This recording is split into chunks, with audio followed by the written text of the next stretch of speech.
Okay, I'm streaming now, so we'll wait for that.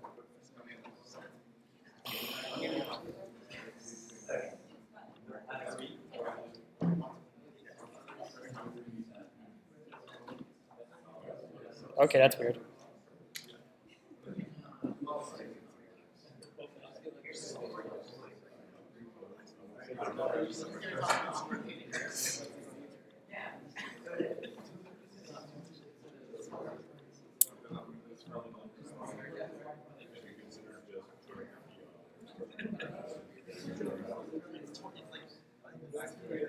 Okay, so do you hear anything?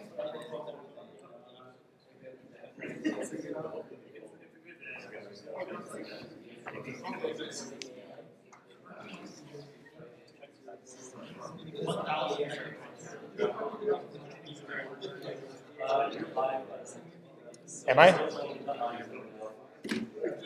about you like turn up the volume and like listen and see if I'm saying anything?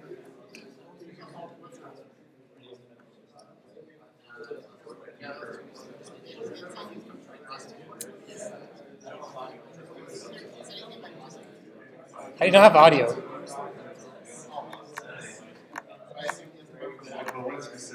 You hear anything? Okay. All right, Nick, we're good. All right, we're starting.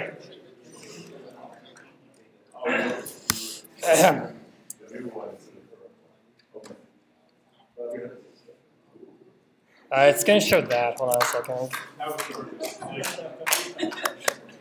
I like it, but I need to make sure it's like only. I will, okay? But it's like showing the streamer view, like the present. I want to get rid of that. How do I do this? Presenter view without it. Oh, whatever. Wait, there we go. Yes, all right. Welcome to my presentation. It's called Plenty of Fish of the Sea, in the Sea. Thanks, Clint. So on the agenda today, we're going to talk about what is phishing. I know that a lot of you are in this program know what phishing is, but I'm probably going to just go into like a more literal term, right? We're going to talk about different types of phishing. So surprisingly, there's actually multiple kinds besides just the usual credential kinds. So I'll talk about the different kinds you'll see out in the wild. And I'm going to talk to you about spoofing. So this will lead into one of the types of phishing, but I'm going to also tell you about spoofing and how people do it and why it works. And I'll tell you the tips and mitigations on how to mitigate spoofing when it's attempted on you. And also I'll give you some quick pointers how to identify phishing. Like we'll go over how to use headers, like read headers in your emails, and just basically explain how to identify phishing. Like that. All right. So about me. So I'm a fourth year, I guess. It's fourth year, I guess. At 3.5. I'm a 3.5 year security specialist at Terranet. I intend to graduate, so I'm not going to ditch you. Yes. And what I do at my job is vulnerability assessment and incident response. So I assess our company for vulnerabilities, like do nested scans and advise. I'm basically like part of the line of business. So if any decision needs to be made, we advise security whether it's like safe to actually do it for the company, as well as incident response. So whenever something happens in the company, we're the first ones to act upon it. Like someone gets breached or we see like a phishing attack, then we act upon it. That's my dog over there. His name is Magnus. And I play a lot of Magic the Gathering, so I would say my player archetype is Timmy, a lot of big explosive and flashy spells. And I have a Twitter, which I should really update, so if you want to add me on Twitter, which I should start using, you can. So I'm going to give you a quick disclaimer before we keep going. Any sensitive information, which is from my company, has been censored for obvious reasons. And any information you do see is public knowledge or is from a phisher. So if you see like a phishing IP, like an IP from a phisher, I'll include it just for you guys' enjoyment. And it's also for educational purposes. So don't actually try any of the spoofing techniques I'll show you. So what is phishing? It's not that. So it's pronounced as phishing. So like fat, pH fat, like the pHs sound like an F. So it can be used as a verb, adjective, or noun. So I'm going to give you an example right now. Fish the phishing fishers. Don't replace that with a different word.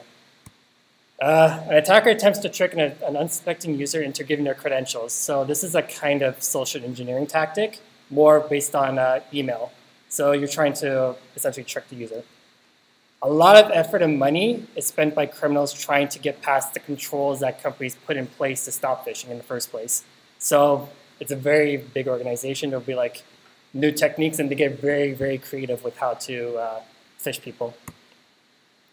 So the first type of phishing I'm going to talk about today is credential, probably the one everyone knows about. It's the most common phishing you encounter in a corporate environment. So if I were to give a statistic about how many phishing emails I look through, I would say like 95% of them would be credential phishing. So essentially what the attacker tries to do is trick the user into giving their credentials. And how they'll do that is by, they mostly target organized like businesses. So that's why if you don't get them as much on your personal email, because they like target people who are unsuspecting. They'll like say, oh, this is your invoice for something you never paid for. Please click it or else we're going to charge you even more. Something like that. And what happens is users are led to a fake website where they'll be convinced to enter their credentials. So Office 365 is commonly targeted because they use a single sign-on system. So your credentials that you use to log into your company is also the same to log into the Office 365 environment. So I'm going to give you a quick example. So this is straight from our Phish Me box. So the blacked out stuff is one of the guys in our company. So just assume that blacked out parts are some guy from our company. So we'll say like, hey, we have this document. It's from Xerox.com. Click on this link to see the document you scanned. Now, I'm not going to actually click on the link. I'm going to show you a quick tool, which I use when I'm working to look at phishing links safely. And it's called urlscan.io, right? So it's a sandbox website. It will browse a website for you. It will give you links of all the redirects and stuff like that. So I'm going to show you what the website will look like after you enter into this website. So conveniently, your username is already entered. You just have to enter your password, and then you can log in. So that's how they kind of get you. So they get over people who are like unsuspecting. They expect them to like, you know, oh, I must have gotten logged out. I'm just going to enter my password real quick. And surprise, you lost your credentials. So the outcome of credential phishing, credential loss. So let's hope that your company uses some sort of two-factor authentication, like a authenticator on your phone or a token, or a phishing storm. So this is what happened. This happened a couple times, or maybe just once. So a compromised user in the company will be compromised. They'll send the same email to everyone within their own company. Since it originated from the person within their company, people are more likely to trust it. So they're more likely to click on it and enter their information. And then those people will enter their information when they click on it, and it just kind of keeps going as a storm. So the way you resolve those kind of situations is you just basically block all outgoing mail with that topic, because they usually use the same topic. Data loss. So if the guys get into your account, they could probably like delete all your stuff on your SharePoint or on your OneDrive or something like that. Yeah, that wouldn't be fun. And then APT. So you might have heard the topic APT, which is Advanced Persistence.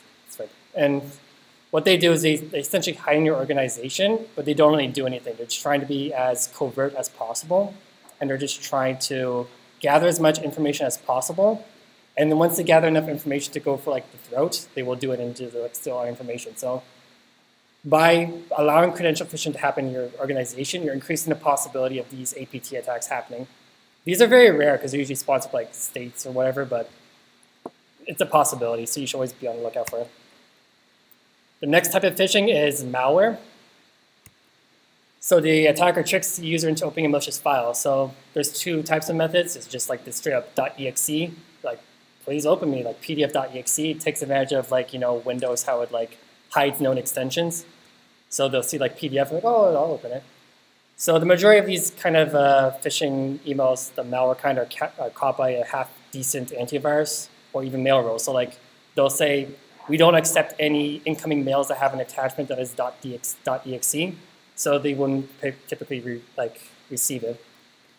So if you do receive this, it's either going to be a 0-day or an obfuscated malware. So like they try to use all their like hash obfuscating methods to like hide the thing. This relies on the user's ability, or competence rather, to click on everything they receive. So I'm going to give you an example. So we're going to get into headers later in the presentation, but on the bottom of the header, you're going to have something called begin attachments and end attachments. Here you can see an actual checksum for the file that's attached. So I'm going to show you another tool that I use for analyzing this kind of stuff. Virus total. You just paste in the hash, and it's going to it's going to check against like a library of people who scanned it, and it's going to show you like a bunch of stuff. So that particular file was not actually dangerous. It was essentially a PDF file with a link inside it that led to a phishing website. But I didn't want to actually like use a real one. I mean, I didn't really get any. So I'm just saying this is a good tool for like safely virus scanning something you don't really know about from email. So the outcome of malware phishing, keyloggers. Yeah, I mean, if you don't know that you clicked on something bad, you might get like more than just your credentials. Data loss, if it was ransomware, consider yourself screwed. And data destruction. So the types of phishing, this is my favorite type of phishing. It's called impersonation. So the attacker pretends to be another employee or a person and attempt to extort money or information. So they could pretend to be your boss and be like, hey, can you give me this money? Can you buy some gift cards for me? It's essentially what this kind of scam. Now, so like Nigerian prince and stuff like that, they just try to be something legitimate where you would just trust the person for some reason. Yeah. So now we're going to play, I'm going to give you some examples. I'm going to ask you, is this real, like from the person, or is it fake? And someone's going to say something you say. Can you tell me, is this person real or not?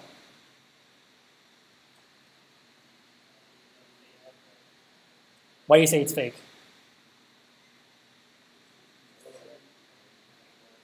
Yeah, correct.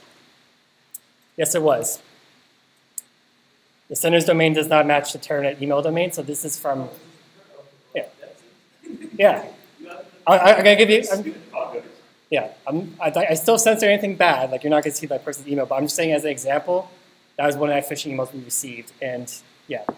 So, it does not belong to anyone on the Terranet email domain, and some people could argue, it might be him, like on a Hotmail account or something like that, right? But really, why would he be on his alt account asking for stuff? He should just call or something like that, right? So you have to kind of like think about these things. But majority of the time, it's a phishing attempt. Now I'm going to give you another example. This is the same kind of email, assume the same amount of text, but I clicked on the icons to like open up like the details of the user, like the email address, and it shows up like this. So the email, when I open it up, it says the email belongs to the person, right? Can you tell me, is this real or fake? Why do you say so? He's on vacation. This is pulling from our internal AD, like it's getting the stats, like, you know, if I'm online. No, but like he's legit on vacation. If I did this, if I had an example with like a different user who was actually like normally online, it would say online. So just assume that if he was out of office, it would say out of office, right? It's pulling the data from that guy's username and putting it as like the info box. Anyways, yes, it was. Oh no, what did I do? If the information comes from the internal address book, the sender IP does not match the designated IP of terranet.ca.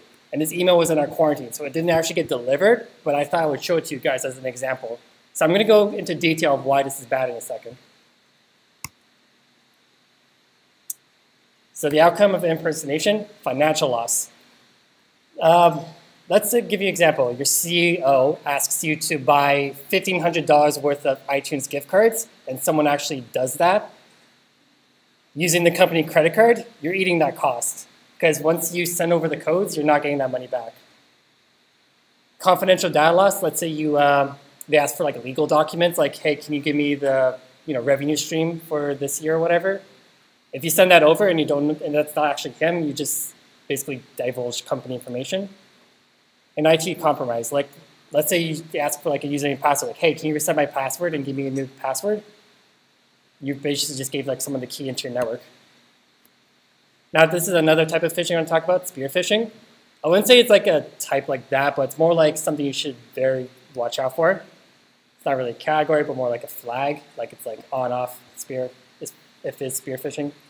So the attacker does their research, and they eventually create a crafted email that would increase the likelihood of being clicked. Like let's say they know that this internal company has like casual events, so they create a crafted email that would look like one of those casual event emails that get sent to the company.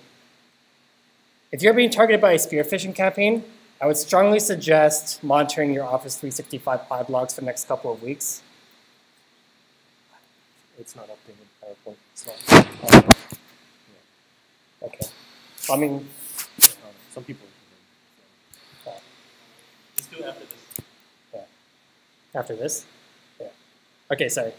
And if you're being targeted by a spear phishing campaign, I suggest monitoring your Office 365 audit logs for a couple of weeks, because if they do get in, they're not going to just start doing work right away. They're going to just kind of wait out so they can wait out the monitoring, and then they're going to start doing something when nobody's looking. Wait, should I stop now? Or?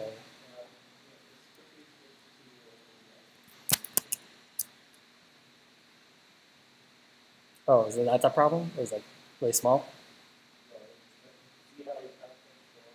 Oh shit, what the hell? Oh, it's because it's uploading the desktop. I think I know why. I might have to restart the stream.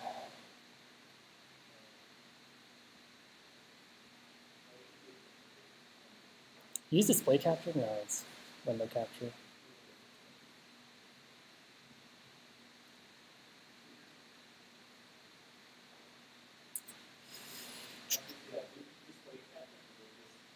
I was doing display capture.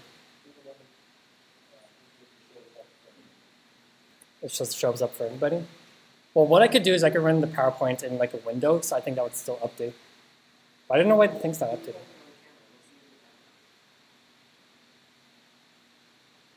That is so weird. Yeah, I don't know why it stopped working.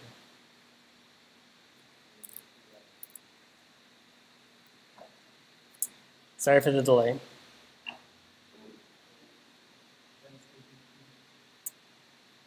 Could have pointed it out earlier, Clinton.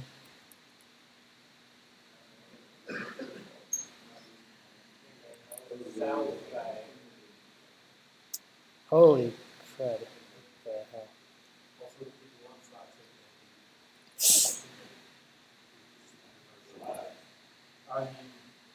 Whatever it is, that was like 2 platforms ago. Sorry, Discord. I hate this thing so much.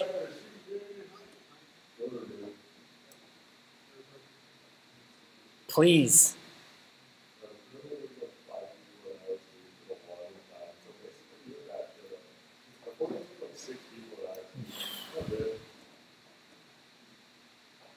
Oh my god. I swear I'm not this technically incompetent. It's just, I have no idea how to do this better.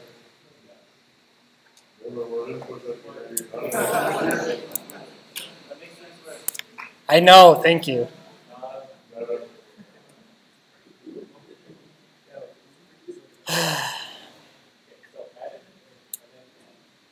Maybe I should just restart the entire.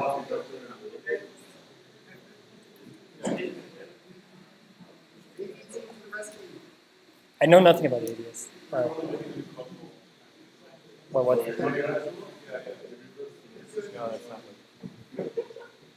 do you want? Do you want to do it? Alright, so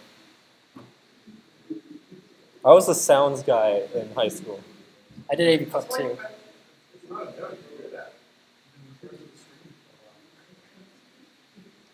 So oops, I never use OBS. So. Wow, it's working. Wow. okay, How so do you shrink it? Because it's kind of big stuff. so if I can right click, I forgot it's a 2-tap. 2-tap, it's in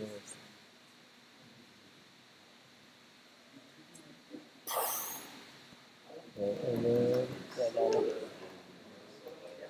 Hey. alright, it's good. I think I'm just going to leave the PowerPoint. Tell me if it's still working, because I think if I... Okay. I feel like I should restart the presentation, but maybe no. I'll just... It's good? Is it good? Okay. Spoofing. Sorry for the delay. We're going to continue. So, spoofing. This is very important in impersonation scams. This is essentially, you're sending an email out to look like somebody else. So, you're essentially changing the email so it looks like it came from somebody else. So, email systems have controls to prevent this from happening. This has been happening for a long time, but there are thankfully a lot of built-in controls that stop this, or at least prevent you from actually pretending to be someone else. These controls only stop people from spoofing you, but they do not stop spam and phishing altogether. So, just keep that in mind.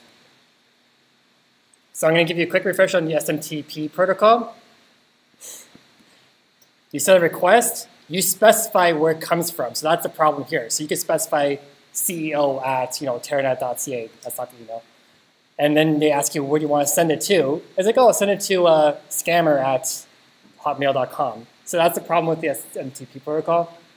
Unless, well, I mean, they have modern versions like SMTP auth, which uses like tokens to verify your identity. But this is where spoofing happens. You're essentially specifying where it came from and who to deliver it to.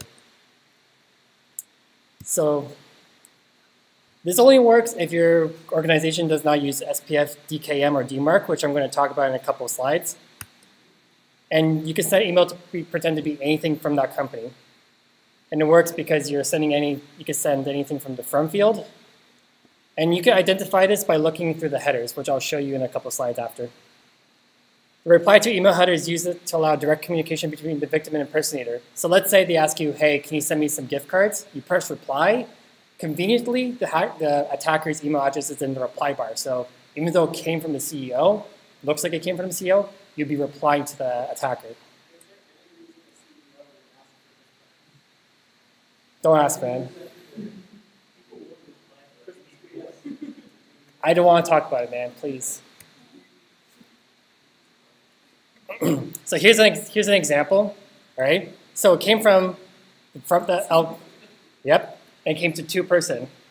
So we already have a control in place. So like that's why we have the thing prepended to the subject bar. But you can see it says reply to first name, last name, at CEO mail, and also has like another like compatibility option, first name, last name at ceomail.com. So whenever you press reply, it's going to send it to this email rather than what it appears to come from.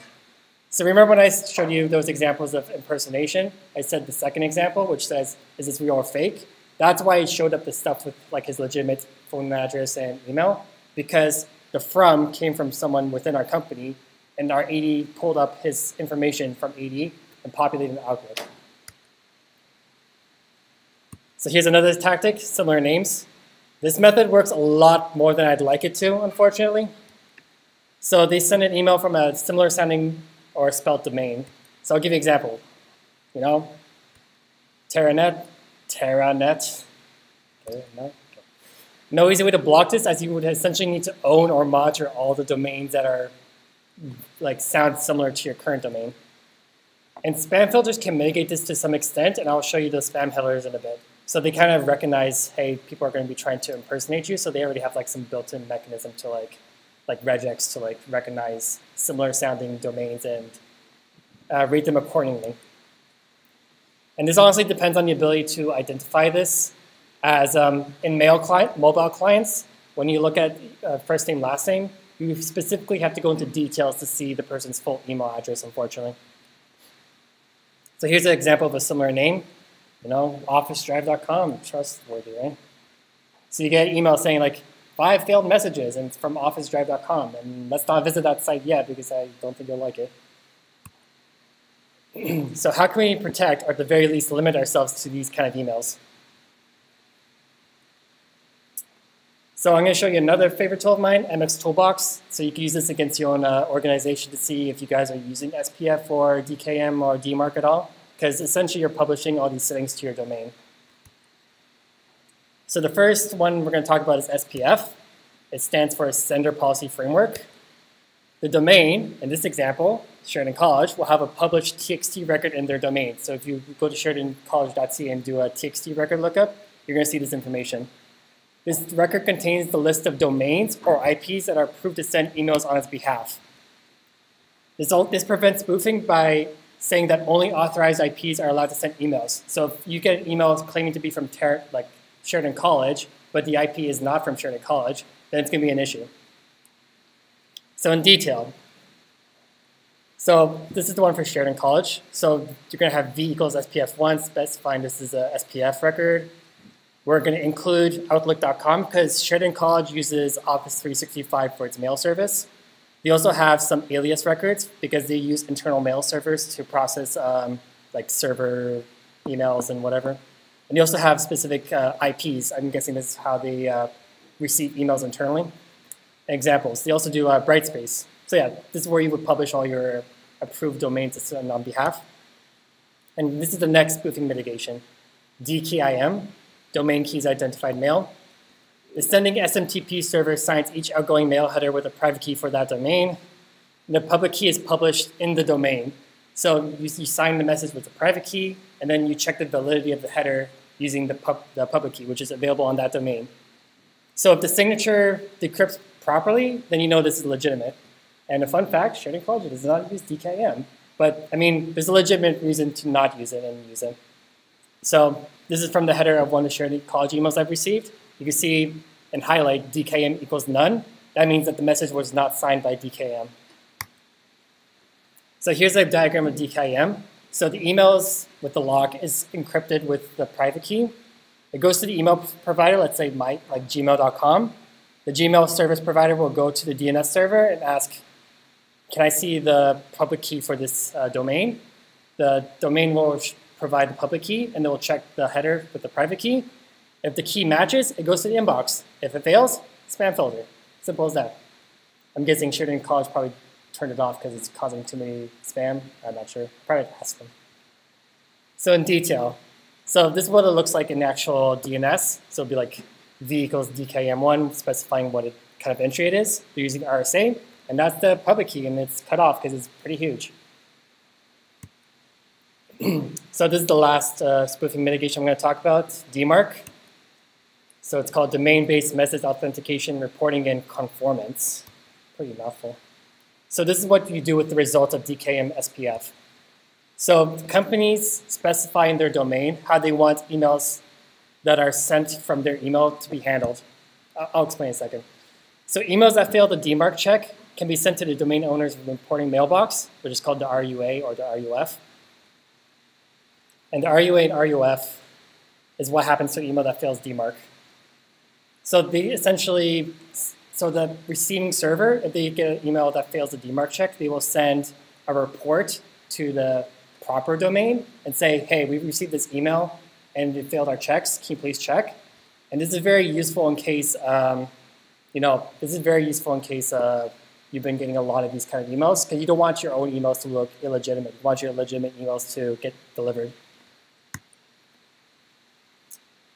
Oh, I have another one. Spoofing mitigation, SMTP auth. So this is what Office 365 uses in Gmail. So they send an authentication token alongside the mail request to the SMTP server. So when you're contacting the mail server, you also send in your authentication token to prove that's who you are. And if the token is valid, then the user will check to see if that user who logged in has permission to send an email on that behalf. So if I use my authentication token for my Gmail account, I can't, use the Gmail. I can't send on behalf of someone else from Gmail unless I have permission. So this is where, like, in AD or whatever, you can assign permissions to people. Like, this secretary can send emails on behalf of the boss or something like that. Because if you think about it, if you have an email sent from like Outlook.com that's an obvious spam email, and they're sending it to like a company that uses Office 365, you definitely don't want them to, because the IP is going to originate from the approved sender, which is Office 365. So this is important to prevent people from using the Microsoft system to impersonate. This is a call out. With appropriate animations. Simple as that. So identifying phishing, we're going to go into header analysis now. So if you do see a phishing email, simply don't reply to it. Report to your security team at your company and simply ignore it. Because if you reply to these emails, they're going to keep trying more because they know someone's on the other side. So how to see headers. So I'm going to show you an example for the Office account on Sheridan College. So it's a pretty intuitive interface. You just right-click, go click View Message Details. Oh my God. And then you copy the information somewhere readable, because you're going to get like this tiny box with all the headers. And if you're going to be using Outlook, like you're using your company's Outlook client, you could just go to the File tab and then go to like Message Properties, and it's going to show the actual full header there. So we're going to go into header analysis. I'm sorry if it's too small. You essentially read from the bottom up. So whenever something goes past like a mail server, it appends it to the top of the message. So we're going from the bottom. So this came from an email address called gigimiro2000yahoo.ca. on some HostGator, so obviously some burner website. And it went up. And then it went to website welcome. So they're passing this around through multiple web servers to like hide the original IP, well, or like confuse the spam filters rather. And we can see in highlight that the DMARC has failed and the DKIM failed as well. The SPF is neutral. So since they, so I'm guessing Yahoo, what they do, they don't, when you're specifying your SPF for approved senders, you can also specify neutral. So you could say, don't approve or disapprove these people. So that's how you can get like a neutral result from it. And then eventually hit our Office 365 and eventually deliver to us. So part 2, below it. So this actually got delivered as part of a group email. So you probably have like a whole list of emails and they're just going alphabetically. So one email is from our company, but you can see it originates from this person. And now we're going to start seeing some actual X headers. So this is what mail services use to figure out, like, communicate with each other what's safe and what's not safe. So this is how spam filters kind of like use this information to like qualify, hey, is this a good email or is it a bad email? So, I mean, each individual one is kind of different, but you kind of just, it's not really meant for us, it's meant more for the spam filters. Part 2 is a lot more of that stuff. Like, this is like very algorithmic stuff, like they have like very specific like hashes, you know, IOCs or whatever. And then part 4, at the end, if this email had any attachments, well, you can eventually have like the actual URLs and then links and stuff like that. So what happens if someone actually fell for a phish? Credential, reset their passwords, verify if any external access was made, so look through the logs, see if they were logged in from Nigeria. If it was malware, do a virus scan on the computer, reset their passwords, verify any external access. If it's impersonation, credentials were given, reset those credentials, and verify external access again. So pretty much where I'm going with this. If money or data was lost, you're going to have to escalate this to your manager or director because it's out of your hands right now. Like if it's actual damage to the company, it's not your job, I would say. Just pass it on to someone and let them worry about it. If it's a spear phishing, pray. Actually, but no, just leverage your email audit logs and see who the email was delivered to. And monitor those accounts that received the email and see if there's been any unusual activity for a couple of weeks. If you see anything unusual, like unusual logins, change those passwords as well. And that's the end of my presentation. Does anyone have any questions? Cool.